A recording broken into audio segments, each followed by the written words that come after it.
Assalamualaikum warahmatullahi wabarakatuh. Perkenalkan, nama saya Ahmad Abdurrahman dengan NIM 125230-115. Dari kelas TPB 47, saya akan mempresentasikan tugas kelima dari matkul Hukum Agraria dan Geospasial dengan judul Rangkuman Buku Putih Reforma Agraria. Pengertian dan sejarah buku putih Reforma Agraria. Buku Putih Reforma Agraria adalah dokumen kebijakan yang merumuskan visi, strategi, dan langkah operasional pemerintah Indonesia untuk melaksanakan reforma agraria secara menyeluruh, sesuai dengan amanat Undang-Undang Pokok Agraria tahun 1960. Buku ini adalah hasil dari Konferensi Nasional Reforma Agraria (KNRA) 2014 yang bertujuan menyusun konsep dan strategi pelaksanaan reforma agraria bagi pemerintahan Jokowi Yusuf Kala. Tujuan dan prinsip utama reforma agraria.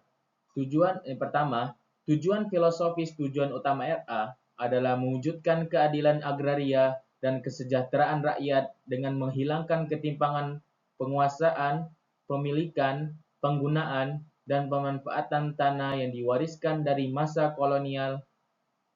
Ini dilakukan dengan menjadikan tanah sebagai modal pembangunan yang berpihak pada rakyat kecil, bukan hanya komoditas ekonomi.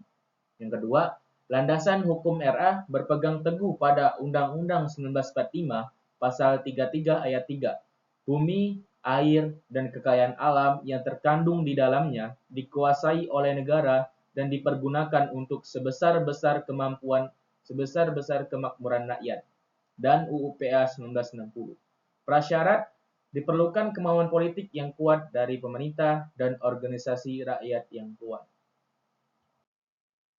Dua pilar utama reforma agraria. Buku putih membagi pelaksanaan RA ke dalam dua pilar utama yang harus berjalan simultan, penataan aset dan penataan akses. Yang pertama, penataan aset, land reform.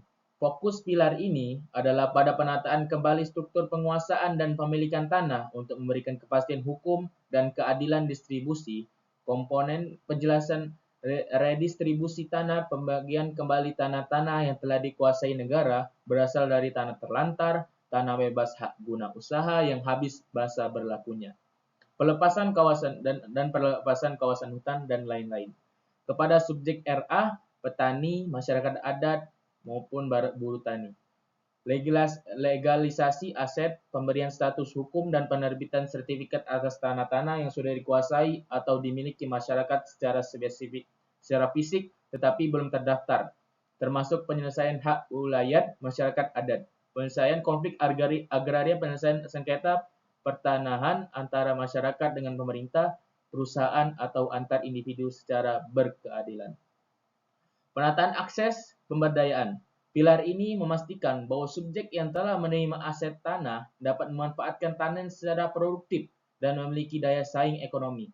Komponen penjelasan pemberdayaan ekonomi memberikan pelatihan, pendampingan, dan bantuan modal kepada penerima tanah RA agar tanah tersebut dapat diolah secara maksimal, misalnya melalui koperasi atau kelompok usaha. Akses permodalan memfasilitasi akses subjek RA ke sumber-sumber pembiayaan, kredit usaha rakyat atau KUR, atau skema pembiayaan lainnya. Fasilitasi pasar dan infrastruktur mendukung pembangunan infrastruktur pertanian seperti irigasi, jalan usaha tani, dan membantu menghubungkan produk hasil RA ke rantai pasar lokal, nasional, atau ekspor. Ya. Rekomendasi kunci untuk pemerintahan KNRA merekomendasikan pembentukan dan penataan kelembagaan untuk menjalankan RA secara efektif. Yang pertama, kelembagaan khusus RA dan Komite Nasional Pembaruan Agraria KNPA. Lembaga ad hoc di bawah Presiden untuk memimpin pelaksanaan redistribusi tanah dan koordinasi antar sektor. Komisi Nasional untuk Penyelesaian Konflik Agraria atau KNUPKA, lembaga ad hoc untuk menangani dan menyelesaikan konflik agraria struktural masa lalu dan kini, mengutamakan pendekatan ADR atau Alternative Dispute Resolution dan pemulihan hak korban. Dan terakhir, pengadilan agraria, peradilan khusus untuk menyelesaikan sengketa dan konflik agraria yang tidak tuntas di KNUPKA. Yang kedua, reformasi kelembagaan pemerintah. Membentuk Kementerian Agraria untuk mengakhiri ego sektoralisme dan mengatur secara strategis seluruh tanah dan sumber daya alam.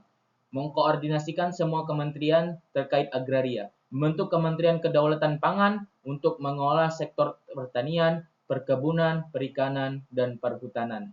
Yang ketiga, kebijakan dan regulasi wajib mengacu TAP MPR 9/2001 dan UPA 1960 menjadi panduan utama dalam merevisi, mencabut, dan menyusun legislasi atau regulasi agraria.